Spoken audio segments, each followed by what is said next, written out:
Happy Halloween! So we started the month of October with the Ed Wood film by Tim Burton. That nobody viewed. And we are going, yeah, right. Go back and check it out. Yeah. And we're going to close the month with arguably the worst movie ever made. Plan 9 from Outer Space. First time Tom's ever seen it. First of all, it is not the worst film ever made, or arguably, or not even in the running. You've got The Last Jedi, you've got what is it? Not Xandar, but the one with... Zardoz? No, not Zardoz. Zardoz was good in its own way. Xanadu, that was... Oh, Xanadu was horrible. Yeah, so there's a lot worse movies than this. And the thing is, Xanadu had the best soundtrack. Yeah. I think the soundtrack outsold the box office, So- which it should have. I mean, Olivia Newton-John and ELO. I mean, how can you lose? Okay. Anyway, So- but the movie was terrible. I thoroughly enjoyed this movie for its garbage, everything. You know, all the stuff that was, what supposedly makes it so bad? No. Now, if I had seen this before I had seen Ed Wood, I would have been like, what the hell? So, you watch Ed Wood, and you appreciate this film more because you know what he kind of went through, even though he did write very insipid, very just, oh my god, and he did narration, he did his own narration, and it was way too awful. It's awful, but it's enjoyable. That's the difference between, why I don't say it's the worst movie ever made. Because a bad movie is one you can't watch. Like, what the fuck is this going on here? This one, you have the, oh geez, really? No, this one made a big comeback in the late 70s, Yeah. in the 80s at midnight shows. So- there was a theater showing it at Yeah. midnight, and they were getting audiences, and it But got it- attention. what I'm It's even been adapted into a stage play. And there was even a remake done of it in 1995, which I don't see the point in going through that, because why remake this? Classic. Classic. it's- It's a classic. It stands by itself, This is a very entertaining film. and it is the film that pretty much immortalized Edward D. Wood as the guy who made it. Yeah. And there was- none of the rest of his films are even, paid attention to. This is the person with the box set of Ed Wood films, but anyway.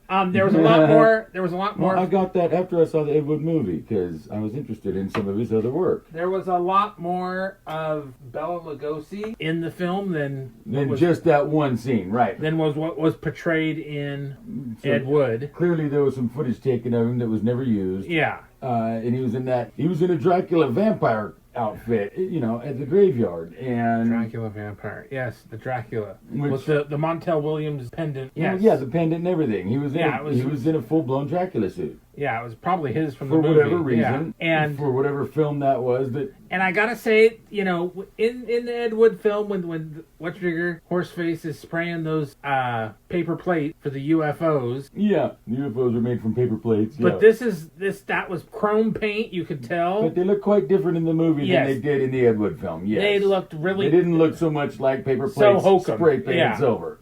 I love when it caught on fire at the end, and it was just floating around, and then the explosion was actually a good professional explosion. That was decent. Because I've seen when they do that at ILM in the old time, doing explosions, and their But I Star mean, you Trek could see explosions. him hanging on strings. Oh and yeah, but who all that business. It was. I mean, it is the. I mean, if nothing else, it's so kitschy. Yeah, but it's not the worst movie ever made. There are so many more that are so deserving of that title. Oh, I don't know. It's pretty god awful. It is, but it's entertaining. Like I said, it's entertaining. And you got to understand what the criteria was at the time for whatever they were. Whoever wanted to call it the worst film ever made. Why? What Yeah. made it that? The people that call it the worst film ever made were the people that thought Andy Warhol was an artist. So I'm just saying. But no, I really liked it. Some of the acting was horrible. Some of the people that were acting were actually trying. I just really liked the film. If you've seen the Ed Wood film, the Tim Burton film, and all the personalities that were portrayed in that film, and you see these people that they were portraying, in reality in this film, you can connect the dots a little bit, All right, so let's talk about that. Bill Murray's character. I think Bill Murray was very subdued in his portrayal. Yeah, because this guy was very oh, and very foppish, as it were. Yeah, but he was acting in that context. But you could see it looked to me like Bill Murray had really studied the guy. Oh, absolutely, And, yeah, really, because he had the same mannerisms and vocal. But it was very subdued, not No, over the top. Yeah. Right, it wasn't. It wasn't flamboyant. He played him real. Yeah. like a real person. Yes, not a gay caricature. No, which is how it kind of looked in the movie. And then the planet that these people are from, they're as misogynist as Earth. So, right, I love that. Yeah.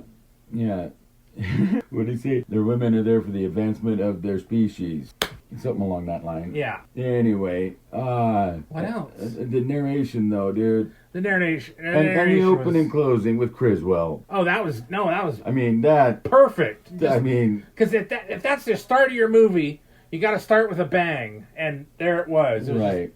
It was amazing. Yeah. Because Criswell was a celebrity at the time, had his own prediction show or whatever.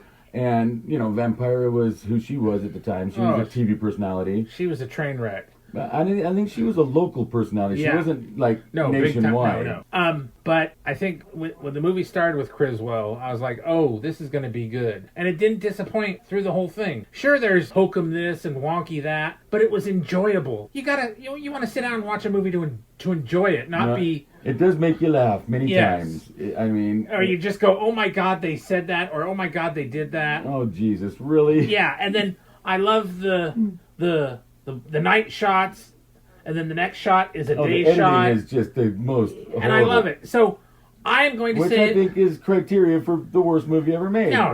I mean, they were bumping into the cardboard... things and that's all right. Gravestones and... You've been at productions that are worse. Well, I have, but... So, it was thoroughly entertaining, and I just think that it doesn't get the proper respect.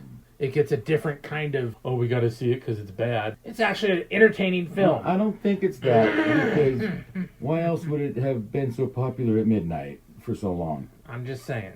People do enjoy it. Because the weirdos come out And why at would midnight. they remake it? Why would they turn it into a stage play if people didn't really seriously like it? Yeah. It is... So I don't like that. I don't that moniker of, it's the worst movie ever made. But we've proven that's not true. It's been called that, and and it has that distinction of being arguably the worst film ever made. Well, I will argue, and I will win that argument, because there are movies that are far worse than that. That's what made me want to see it. I have to see the worst movie ever made. What makes it that? And really, no, I've seen worse. Yes. I've seen worse, believe me. Oh, yeah.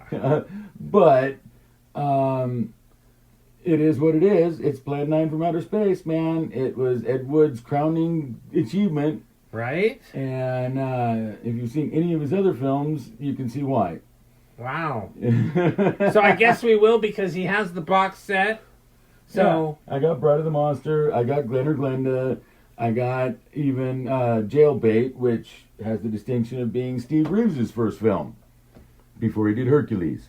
So, yeah, which Jailbait is actually considered his probably best film in terms of the most cohesive script and story, and they have a point there, because it does tell a pretty consistent story. It's not like some of his others. It's not like Lolita or anything. It's nothing like that.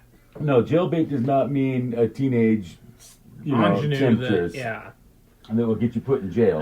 No, the bait was that it was somebody going undercover into the drug rings and busting drug dealers, and the bait was that it was the informant who was working undercover with the drug rings. That's what Jailbait is referring to in this context. But so the name, don't let it put you off.